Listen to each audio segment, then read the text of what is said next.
He is the king of serpents, unblinking, hypnotic, deadly, and hungry for his own kind.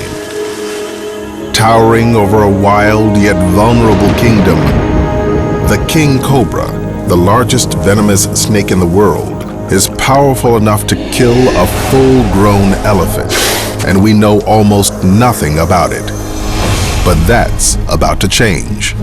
2 king cobras, each surgically implanted with tracking devices, are leading researchers deep into the jungle and into a mysterious world of snake-on-snake violence, cannibalism, and surprising tenderness.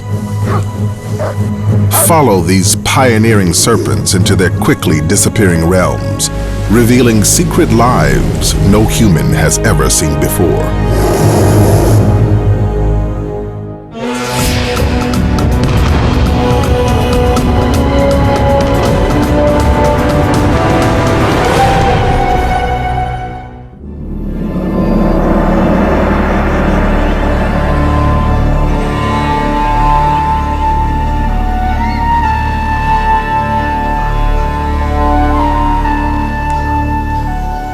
In the sun-dappled forests of India, a rat snake tastes the air for the scent of his prey.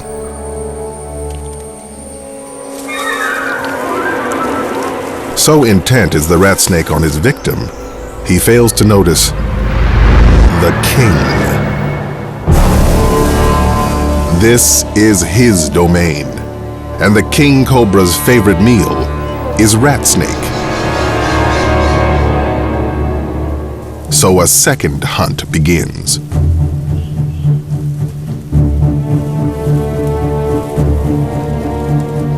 The rat snake sees his mistake, but it's too late. The hooded hunter looms, and the rat snake cowers. The king seems to contemplate his meal. A mistake. There's an intruder in the kingdom. The rat snake uses the distraction to make his escape.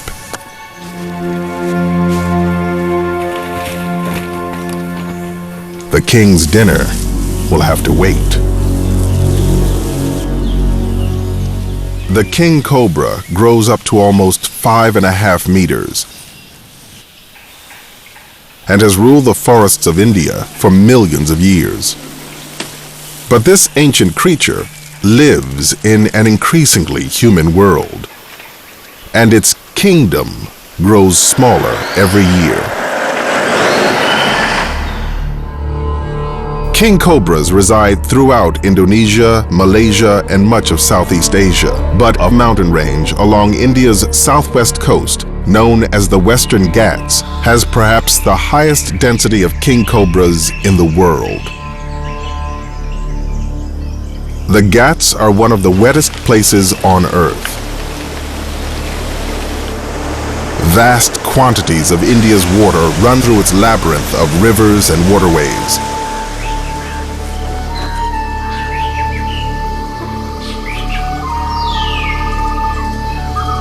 Endless water providing for limitless life.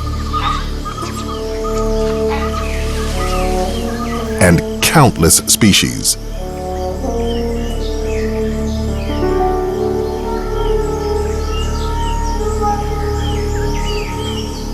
All this life ensures a chain of never-ending death.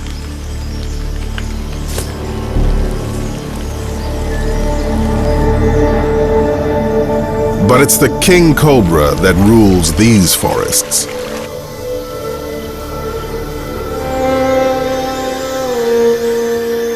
It can live up to 30 years of age and never stops growing. To accommodate this endless growth, the king must shed its skin 4 to 6 times a year. The first sign, its eyes become cloudy, from a milky secretion released to help separate old skin from new. When its eyes clear, it begins shedding. It can take up to 10 days to scrape the used flakes of itchy, irritable skin free. It's an anxious time in the life of a snake, and a bad time to seek out the company of humans. But houses offer warmth, shelter, and a choice of hiding places.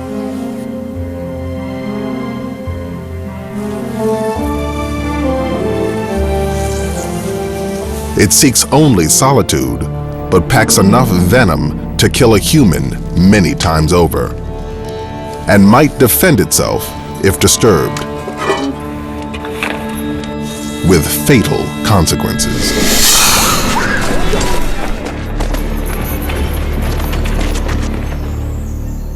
Fortunately, the villagers around here revere the king and know who to call when one takes up residence. Okay. Gauri Shankar, the conservation officer at the Agumbe Rainforest Research Station, has dedicated his life to saving and studying the king cobra. Gauri and the founder of the research station, renowned herpetologist Ram Whitaker, are about to embark on the most ambitious study ever conducted with the king. They want to capture and radio tag king cobras for the first time and follow them into the wild. But they need a king for the experiment, and this distress call may provide the perfect opportunity. There are problems with king cobras sometimes, and no matter how patient and how kindly they feel toward king cobras, having one in your bedroom is no fun. Capturing king cobras is a potentially deadly business. Even the best get bitten. Yeah, just look on. Gauri has been bitten once. Quite clear here. Ram's been struck twice, and he's now allergic to the antivenom. If it's anywhere, it's going to be under the baskets. I think I can see her already. Yeah, she's glistening under there. Easy does it, easy does it. Oh, man. Yep, and she's shedding her skin, too. He handles the nearly 3-meter king with an ease that comes only from decades of experience. She's really nice, Gauri. It looks like a female. They know by the size of the head and the coloring of the skin that this king is actually a queen. And let's get these shots. Before they bag her, they take a photograph to record the pattern on her hood. And it's kind of like fingerprinting an animal, isn't it? Yeah. Good? Yeah. One more. Take But to another. do this, they must make her open her Try to hood. get a good straight In other shot so words, it's all in focus. make her mad. That's what I got. Not something for the faint of heart.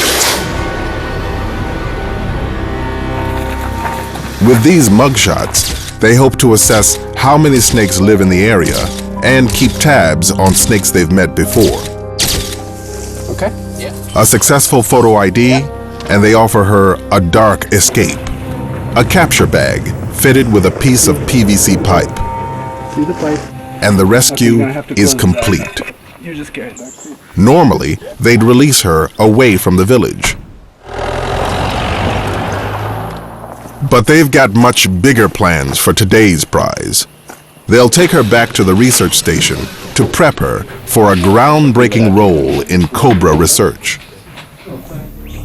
Until now, studying kings in their natural habitat has been virtually impossible.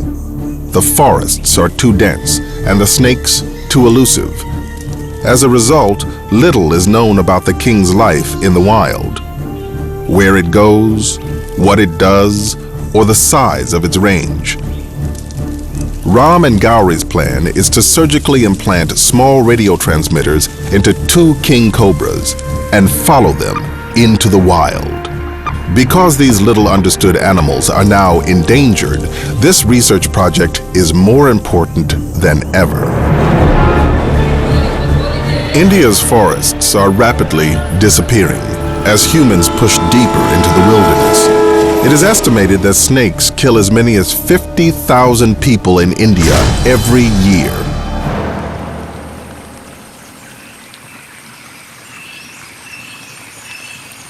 While the king cobra is the largest venomous snake in India, there have been only 4 4 reported deaths in South India in the past 20 years. And though it has more venom than any other snake, only 10% of the people they bite die. Because kings can control how much venom they release. Muscles around the venom glands contract, squeezing calculated amounts of neurotoxins through its hypodermic fangs and into the victim. Or it can release none at all, which is often the case with humans. After all, venom is valuable. And the king is a prolific killer of other snakes. The king cobra's diet consists almost entirely of serpents.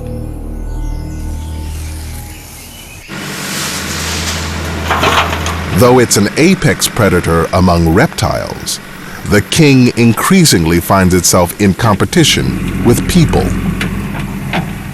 As India's burgeoning human population continues to grow, farms and plantations carve deeper into the forests of the Western Ghats, and wandering kings often find themselves in unfamiliar territory. Now Gowrie and Ram have been called out to a betel nut plantation, where a local snake handler has trouble by the tail. It's a king who has taken refuge in a hole at the base of a tree, and the base of the tree is at the top of a cliff. I mean, the danger factor is just too much, man. It's never mind a venomous snake, but how about a 40-foot drop to your death along with it, you know? They'll need a serious plan to save this snake and keep themselves out of danger. But if they catch this snake, they'll have their second pioneer serpent, and the research project can begin in earnest. Safety first, dudes. To keep from falling 12 meters to the plantation below, Gowrie ropes himself in. Once we spot the head, that will help us a lot. We don't know where exactly the head is. He might be 9 or 10 feet. The plantation workers' plan is to pull the tree down, tearing it and the snake from the ground. But that quickly proves too difficult. And Gowrie takes over.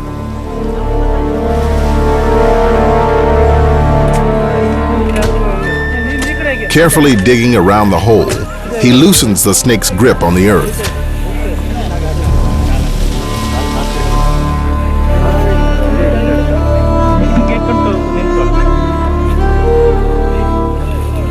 Until finally, the king comes free.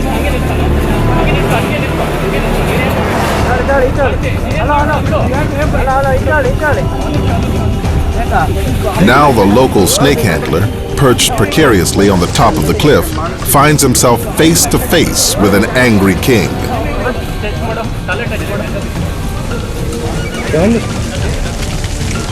But with a firm grip on the tail, Gowrie drags the 3.5-meter serpent from the cliff. This snake is broader and lighter in color than the female they rescued earlier. It must be a male.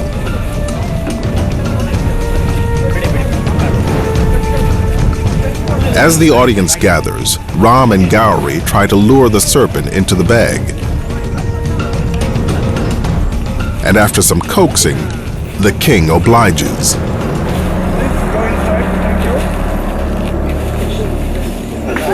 Toughest catch I've ever seen in my life, actually. Insane, actually. Now the tagging can begin. With both a male and female king cobra, they'll be able to compare the behavior of the sexes, something that's a complete mystery right now.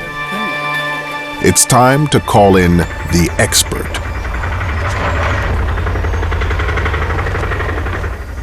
Matt Good is a herpetologist from the University of Arizona and a leading authority on tracking snakes. Long time no see, buddy. Well, it's difficult because the animals that we study are very secretive. You really have to be creative. There's just as much art in it as there is science, and you sort of got to think like a snake, I guess. Matt has implanted radio transmitters in hundreds of venomous snakes, but never a king. Radiotelemetry has really just revolutionized the study of snakes. Before, you could release a snake and probably never see it again. Now we can track it and we can find out what it's doing on a minute-by-minute basis if we want. The real motivation, what's it like to be a snake? Yeah. Doc, go ahead and load up some anesthesia. Okay, then. At the station, the team preps the female for the unique operation, taking every precaution to ensure her safety. Let's get some tape. They must estimate how much anesthetic to use. Too much, and she might not wake from her drug-induced sleep.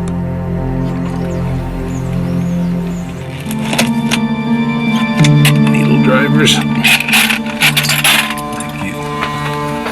Make sure it's not down. Matt makes an incision and carefully inserts the radio transmitter between the vital organs. This small tracking device will emit a signal that a specialized receiver can pick up from over 300 meters away. Then Matt inserts two small buttons. These will take temperature readings every hour for the next 2 years.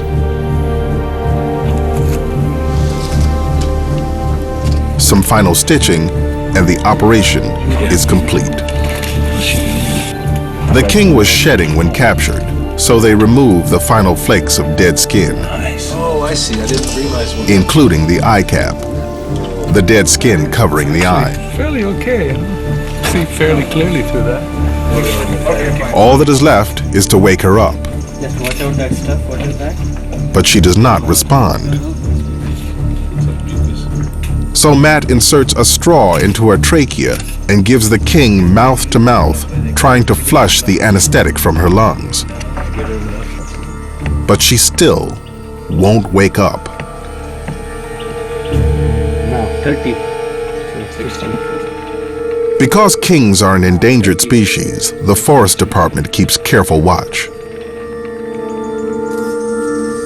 breathing proper, like the filling up properly. Finally, the king takes a breath for herself. Thanks, Doc. That was fantastic. Thanks, everybody. The surgery is a success. Tomorrow, it's the male's turn. That's so cool, man. That's great. Soon, both snakes will be released into the wild. This looks like a great spot to me, right in this stream bed. Yeah. This female king was rescued from a human world. So for the study, the team releases her 30 kilometers away from her old home, far from humans. Oh, there she is. By following the king into her world, they'll learn how far she ranges, when she's active, and how she behaves in the wild. Matt is also eager to see if the king has a homing instinct. It's one of the main goals of this study is to understand if there's a difference between translocated snakes and the ones which are already in their home range and are used to where they live. If a relocated snake simply returns to its old territory on human turf, then relocation itself is not the solution. If we have to come catch them and translocate them, then we have a problem on our hands. And if she continues to clash with people, she could be killed. Anxious for a quick escape, the snake moves south, away from its home range. Only time will tell where she's headed. The journey begins, The adventure begins. We'll see what this snake does. It's going to be really cool.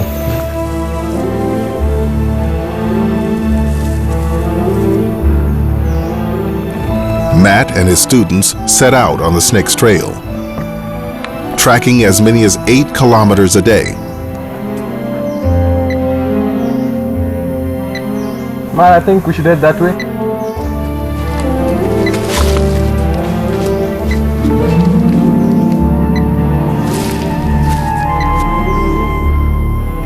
For the volunteers, it's the experience of a lifetime. Complete with myriad encounters found nowhere else on Earth. But they must keep all their focus on the king.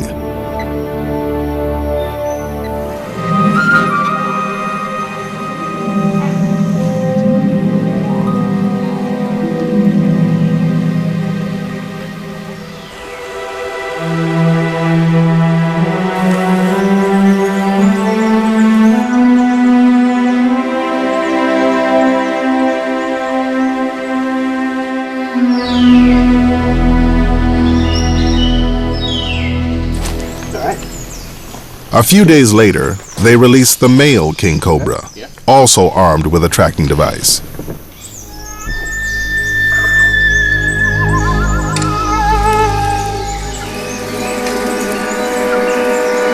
That's it? Cool, man.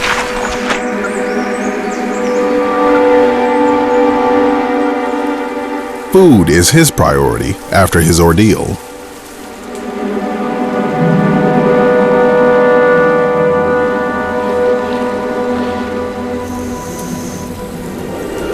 He tastes the air, drawing in microscopic scent molecules with his tongue. The tongue then transfers the molecules to a small organ, the Jacobson's organ, in the roof of the mouth. Here, the molecules are identified and the information is passed to the brain. One scent in particular rivets his interest: a rat snake. His keen vision pinpoints the victim. It too is a formidable hunter, growing almost 2.5 meters in length. But it's also the king's favorite food.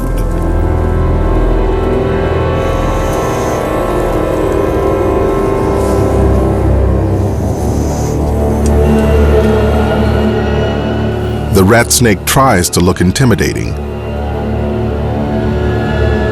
but it's outmatched in every way. The king cobra towers over his victim.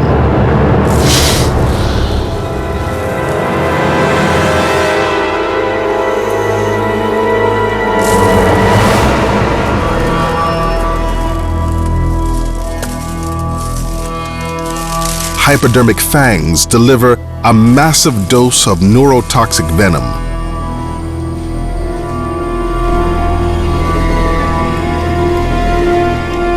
The rat snake is not venomous, so its desperate counterattack does little to deter this predator.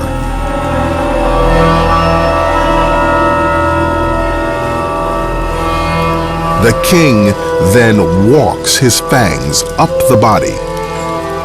Each gnawing bite injects more venom until the struggling lessens and an all-out attack on the nervous system begins. Eventually, the diaphragm and lungs are paralyzed and the victim asphyxiates.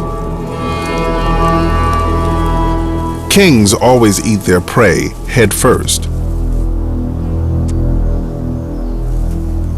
Backward-facing teeth help guide the victim down. The venom has already started to digest the rat snake from the inside out. It absorbs the entire snake, bones, scales, everything.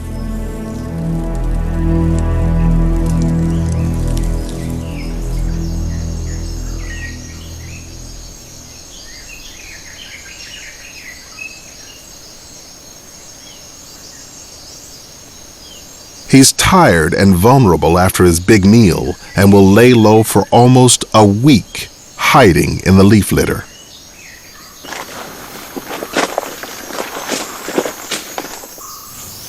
The radio-tagged female is still on the move. For the eager volunteers, it's a trial by fire. Bad weather, treacherous terrain, and one of the densest populations of deadly snakes in the world makes trekking through these forests extremely dangerous. And trouble can come when least expected. I can't hear it because it's moving fast. Just a few days into the project, they lose the female snake's signal. Nothing, huh? In that thing. Now guys, we got to get up out of this stream bed. We got to get up on top and see if we can get that signal. We need to do it quick, or otherwise we're going to lose this snake.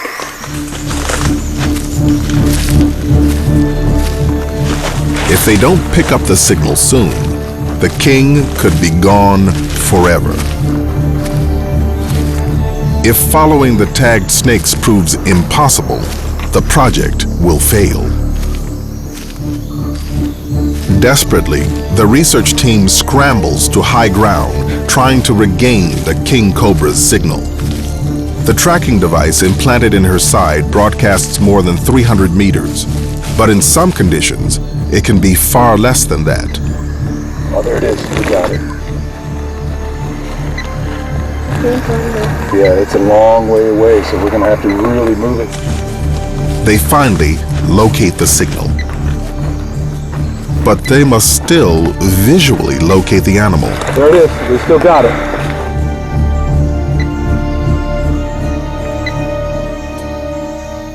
There she is. There she is. Back down. Nice. Matt marks the area and takes a GPS reading of the location. It's still too early to tell whether the female king is moving in search of a mate or if she's seeking out her old home.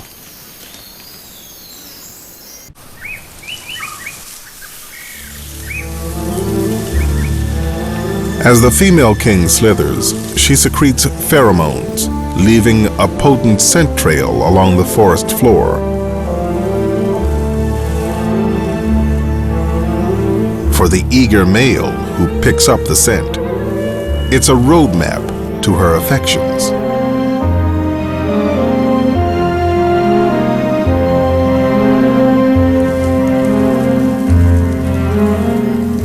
Finding her is only the beginning of his trials. Females are often wary of the larger males, and with good reason. He could kill her if she does not accept him. But she could also kill him, so he bumps and nudges her with his nose. An eager flirtation. Eventually, the seduction works, and our female relents. She spreads her hood and raises her head off the ground. Mating can take as long as an hour. If all goes well, in about a month, she'll lay some 20 to 40 eggs. The heirs to the throne.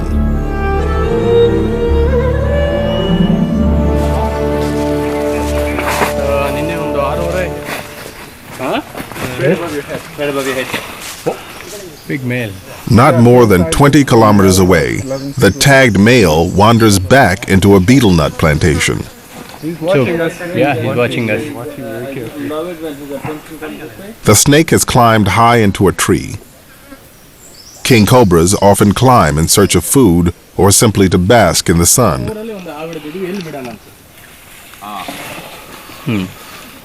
First, they try cutting down the branches around him. He's going up. But he only pushes higher. In the end, they cut the whole tree down. Yeah. Now it's on the other side.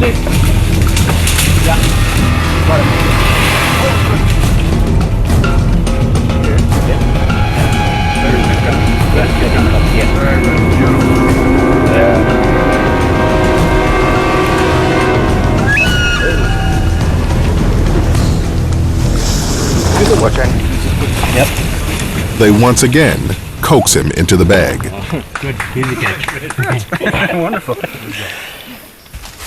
The tagged male's attraction to humans offers some troubling insights into the snake's behavior. Yeah, there he goes. Don't move, no one will move. If he's lost his fear of people, his behavior could be dangerous for serpent and human alike. With populations continuing to grow, finding a safe way to coexist with kings is a priority.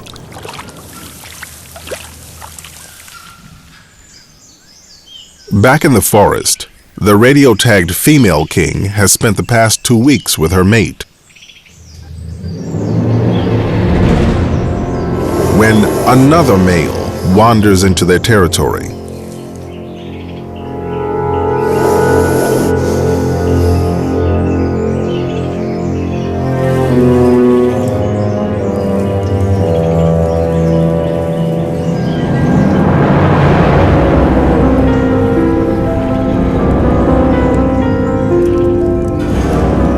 during the breeding season, when two male snakes collide, everything is on the line. Often mistaken for a mating dance, this display is actually a form of ritualized combat. Unwritten rules govern the duel, and there's no biting allowed.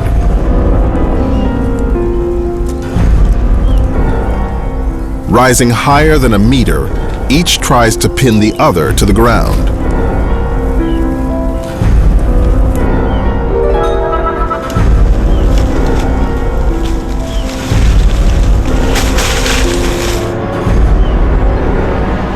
With a final, non-venomous blow, the contest is ended.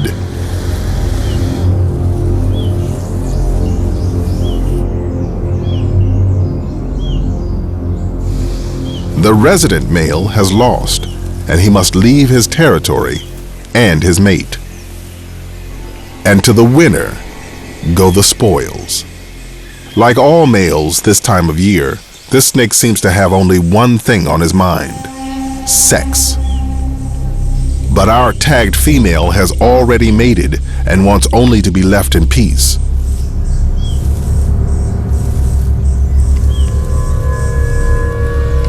Unfortunately, she is about to play out a horrifying scene.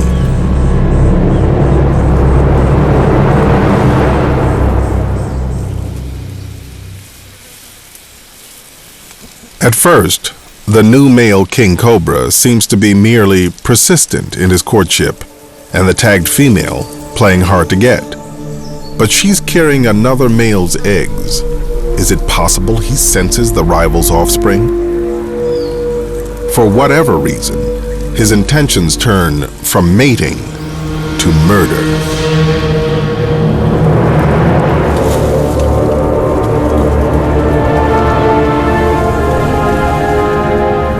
She is not fully immune to her own kind's venom,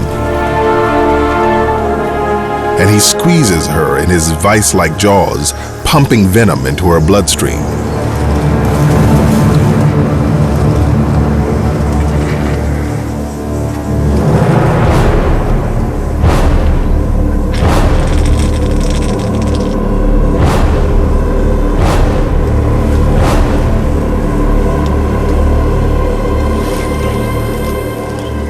But death does not come quickly.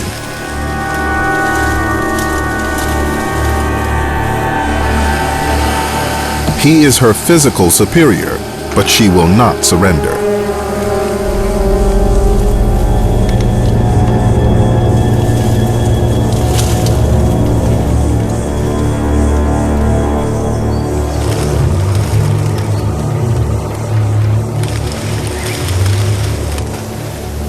After more than a half an hour, with every ounce of life left in her, she begins to roll.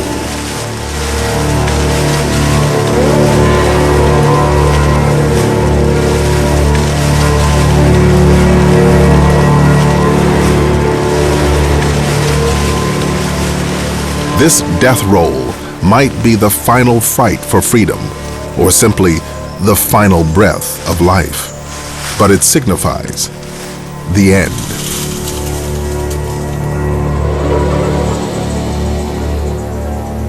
After 45 minutes, the queen is dead.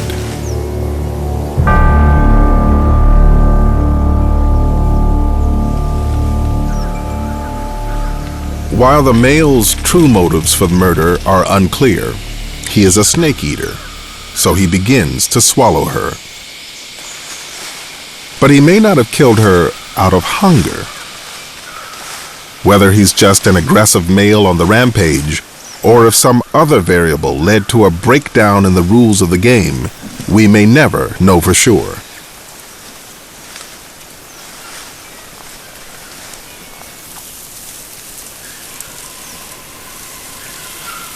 But the pregnant queen is too large, and he cannot swallow her. So he regurgitates her lifeless body and pushes on,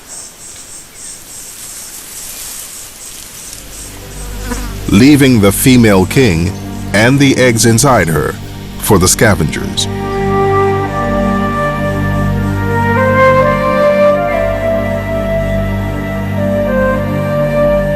Life in the wild is a series of harsh realities.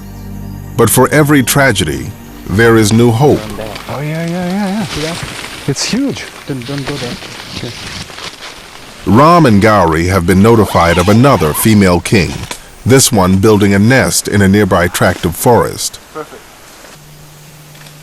With a tagged female gone, they put the new female on 24-hour surveillance, hoping to witness the rise of the next generation. With the monsoons coming, the mother king's new brood will need shelter. She's the only snake in the world that builds a nest for her eggs, piling leaves onto a mound as tall as 1 meter high. That is so methodical, and that's why you have this symmetry. When she finished that side, she came exactly to the opposite side. When she finished that side, she came to the other side of the nest, and now she's coming this side. It must be perfect for the eggs to survive. High enough to avoid flooding, but sheltered enough to maintain the right temperature. The eggs must incubate at 28 degrees Celsius. It can take more than 12 hours of rigorous work. The mother king will stay with the nest, standing guard, unable to hunt, until her eggs are ready to hatch. She could go as many as 3 months without a meal. Meanwhile, our tagged male snake is still on the move and has wandered once again into a human world. He is drawn here on the trail of a potential meal. A rat snake stalking a rodent right into someone's front yard.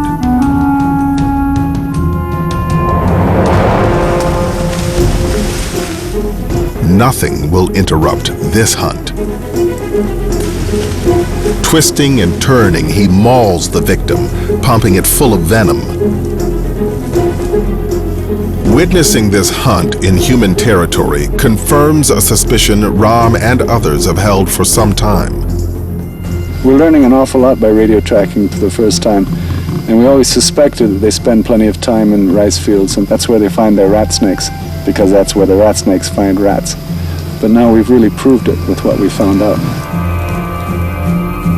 Humans attract rats, rats attract rat snakes, and rat snakes attract king cobras. Still, despite increased contact with the serpents, human deaths are not on the rise. It is the king cobras who are more at risk. But as the dry season wanes, the kings have more immediate concerns.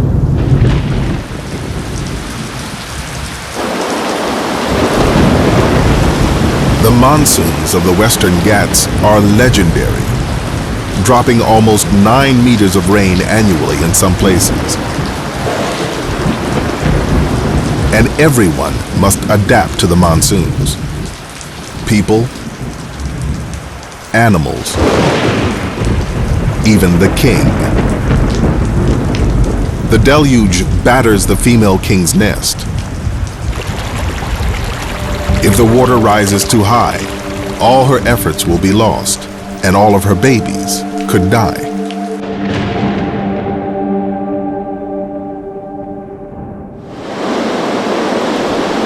For months, torrential rains soak the Western Ghats. But millions of years of evolution have taught this mother well. The center of the nest stays dry, and the eggs are safe. Finally, after 100 days, the baby snakes are ready to hatch, triggering the hungry mother's departure. She is, after all, a snake eater, and no doubt hungry enough to eat her own young. So instinct drives her away in search of an unrelated victim. Deep in the nest, using a sharp, tiny tooth, a new king tears the leathery egg casing and breathes its first breath.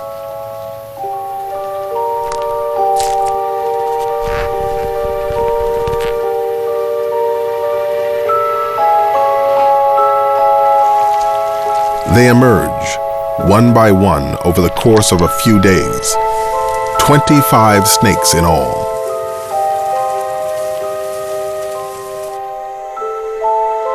Armed with a predatory hunger even at birth. They will remain by the nest for 24 hours to absorb their nutritious yolks, sustenance for the hard days ahead. They are less than a day old, already powerfully venomous, but still vulnerable. Left on their own, most of the babies will be taken by predators such as raptors, mongooses, even other snakes. Or they will die of starvation. Only 1 or 2 of the 25 snakes will survive to adulthood. And even then, nothing is guaranteed. For Ram, after 37 years of studying the king cobra, the tagging project has shown him that he's just beginning. I wish I could say I know a lot about king cobras after all these years. To be honest with you, we've barely scratched the surface. So far, the research project has been a success and has provided a rare glimpse into the secret world of the king. What we've learned so far is pretty amazing stuff. We know now the kind of resting places they prefer. In caves, they go in caves and holes an awful lot. They climb a lot, which we suspected before, but now we've really proved that as well. They've also found that the male moved much farther than the female. Before the female was killed, she traveled around 5 kilometers. But over the first 7 months, the tagged male snake has moved more than 75 kilometers, and he shows no signs of slowing down. We had a sighting recently, and he looks in very good shape, which means he has been feeding, he has been drinking, has been living well. We were always a little bit worried. This is the first time king cobra has ever been radio tracked. We don't want him to feel as though he's being chased by us. We want him to do everything naturally. But there are troubling discoveries as well. Researchers believe the male snake is moving in search of new territory. But it seems he's learned that human habitat is a good source of food, shelter, and warmth. And he's twice made his new home in our world. Simply relocating snakes away from humans is not the answer. But the solution remains a mystery. One thing is certain, as people expand deeper into the wilderness, something is bound to give. What we're looking at is a mosaic of forest, paddy fields, and plantations, and that's king cobra country. Year by year, the agricultural land is expanding right into the forest. King cobras really depend on this land as well. The Western Ghats have already seen their share of destruction. In the past century, undisturbed forest in the Ghats has dwindled from about 100,000 to a meager 13,000 square kilometers. Now a biodiversity hotspot, it is one of the most endangered ecosystems on Earth. India has lost about 80% of its rainforest, and that's our fear, that the rest of it could go, that we'll lose most of the king cobra's habitat. But the most intriguing discoveries from the tagging program have also been the most shocking. Since the project began, male kings have killed 2 pregnant female king cobras within a 20-kilometer radius. The researchers don't yet know whether the killers were rogue males on a rampage or if the brutal killings of pregnant females is common among wild kings. The answers will only come with continued research. And the success of this pilot project will go a long way in advancing the study of the king. Here it is there? No. An autopsy of the dead female confirms that she was indeed pregnant. 5, 6, 7, 8, 9, 10, 11, 12, 13, 14, 15, 16. There's one more. Carrying 17 eggs when she met her untimely end.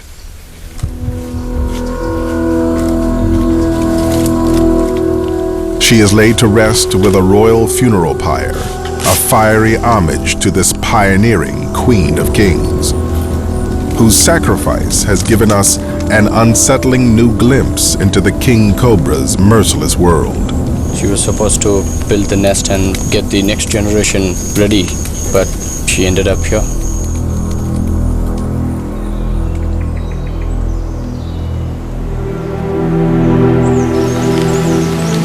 At least for now, one new generation has survived. But even for these deadliest of creatures, survival is a brutal battle. Each will carry the time-toughened mantle of a true survivor. A crown prince destined to reign over one of India's last Edens.